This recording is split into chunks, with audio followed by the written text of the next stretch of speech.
¿Qué es el humor? Pues el humor para mí es sobre todo, y siento si soy como muy instrumentalista, pero para mí es una herramienta.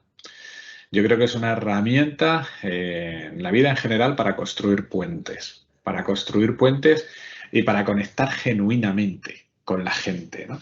Yo creo que cuando reímos juntos se produce una conexión que es mucho mayor si tenemos una conversación de cualquier otra naturaleza, incluso que sea muy profunda, ¿no? Por así decirlo. Pero el hecho de reír juntos, yo creo que se produce una sintonía, se produce una comunión especial, ¿no? Yo le veo un valor en la vida en general y en el trabajo en particular, porque la realidad es que el día a día, y me perdonáis la expresión, pero es muy puto. O sea, desde primera hora de la mañana.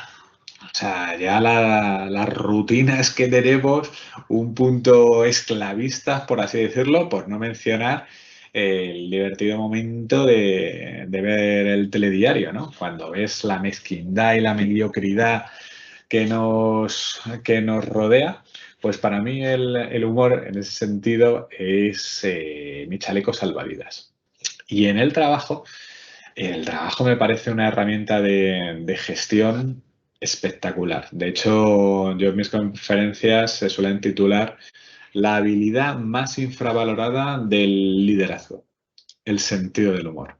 Es una herramienta para todos los profesionales, independientemente del área de negocio en el que desarrolles tu actividad o tu ubicación en el organigrama. Pero diría que es especialmente útil para la gente que tiene responsabilidad sobre equipos. ¿Vale? Por eso insisto en el concepto herramienta. Hay gente que me dice, bueno, es una herramienta para mejorar el clima laboral. Y a mí no me gusta constreñirlo a eso. O sea, ya para generar un buen ambiente de trabajo ya es un valor en sí mismo y no pequeño, ¿vale? Pero yo prefiero decir que es una herramienta a la hora de tener más impacto cuando tienes que comunicar algo, llamar la atención en un mundo de la comunicación en el que está todo como más borroso, porque tenemos una cantidad de comunicaciones ingente, es muy difícil, ¿no?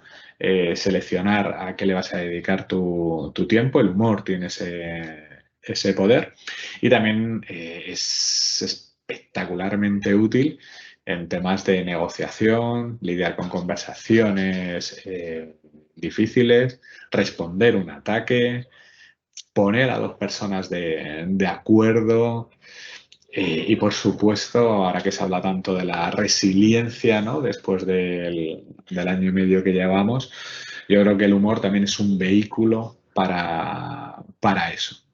Así que, para mí, el humor es una herramienta. Ahora hay un debate, ¿no? Muy intenso sobre los límites del humor. Por cierto, que no es nuevo. Esto es cierto que se ha ampliado y tiene mucha resonancia por algunas decisiones que se han tomado. La verdad es que yo cuando leí que ya harto el New York Times de que siempre que sacaran una tira cómica recibieran tantos ataques, cortaba por lo sano y lo sacaba. La verdad es que eh, me entristeció, pero tengo que reconocer, y esto yo creo que no va a gustar a algunos de los que me escuchen, que pude entenderlo. Es decir, el autor, el artista que hizo esta tira cómica, eh, debió prever.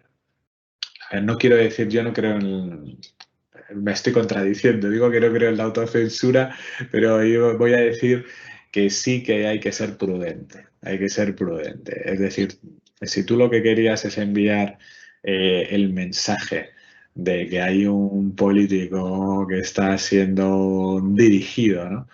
por otro, de que un país está influenciando sobre la geoestrategia de otro, hazlo de cualquier forma en la que la gente no pueda decir perro judío.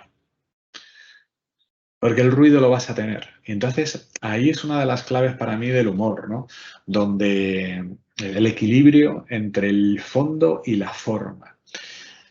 Si la forma eclipsa el fondo, si el humor polariza tanto que el mensaje no llega, entonces el humor no está siendo útil.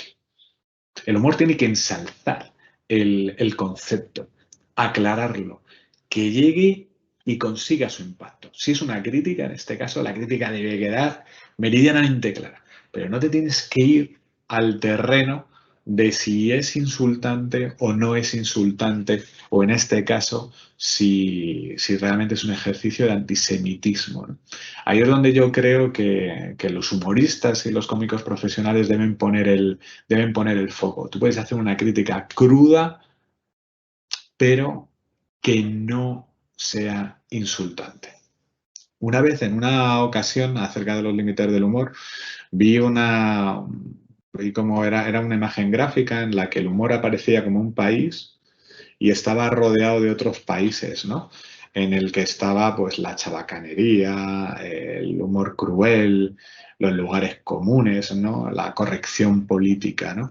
Y ese tipo de cosas. La verdad es que me gustó mucho, ¿no? Porque es verdad que es un país como pequeño y en el que es muy fácil irte a otros espacios, ¿no?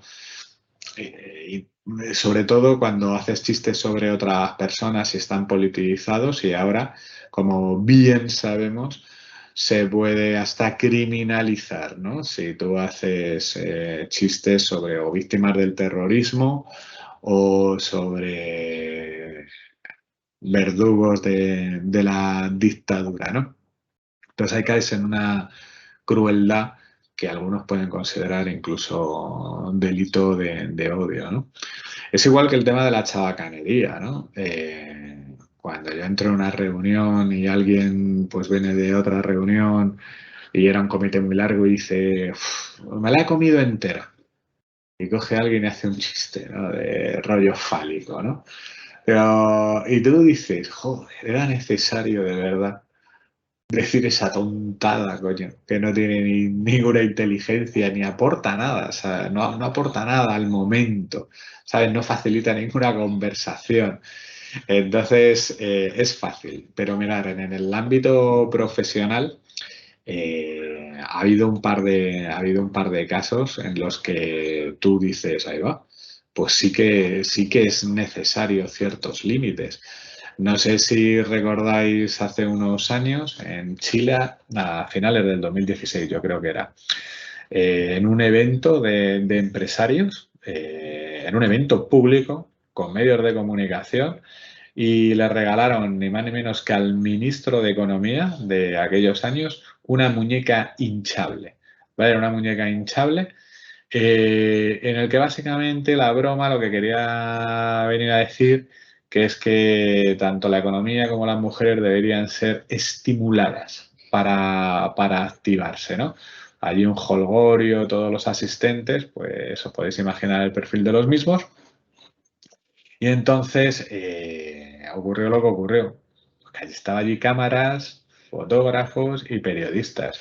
Y es que al rato se montó un lío espectacular en redes sociales, ¿no? Pero estamos hablando del expresidenta, expresidentes, todo el mundo atacándolo, ¿no? Honestamente creo que no. Simplemente está en un proceso de pulido, podríamos decirlo, de pulido, de refinamiento o de concienciación, por así decirlo. Yo creo que todavía el humor tiene un valor y ha tenido un valor espectacular durante los últimos 18 meses. El humor nos ha permitido acercarnos a la crisis sanitaria, al virus, de una forma que le quitábamos el poder, ¿no? Le quitábamos el poder. Cuando nos reíamos del virus, de alguna forma el virus se debilitaba, ¿no? Y nos ha permitido aceptar algo que nuestra mente era reacia a aceptar. No, yo creo que el humor tiene esa capacidad transformadora, ¿no? Algunos pueden decir, bueno, hubo chistes de mal gusto sobre los chinos, sobre el origen de la pandemia al principio, sobre incluso los propios muertos, ¿no? Fue poco y enseguida se aprende, se corrige y después hacemos humor sobre los temas más accesorios, ¿no? Papel higiénico, el no saber dónde tocar. Entonces, yo creo que se aprende.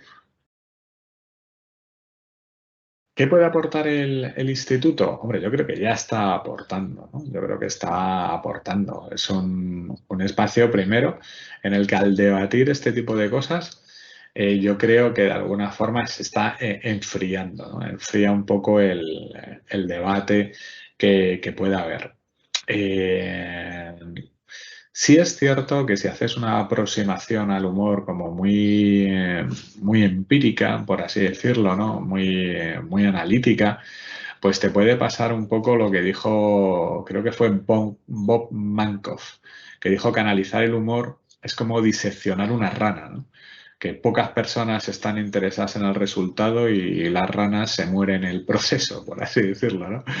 Entonces, yo creo que si tú haces una aproximación muy teórica, muy analítica del asunto, al final acabas con la cabeza caliente y los pies fríos.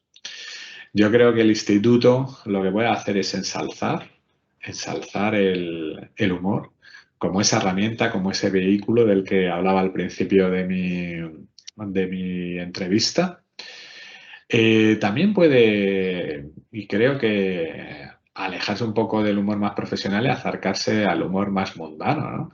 Yo creo que hay mucha gente que lamentablemente se está inhibiendo en el uso del humor en su día a día cuando, como digo, me parece una fórmula muy buena para conectar y también para persuadir y para influir, que al final está mucho en los objetivos de todos, ¿no?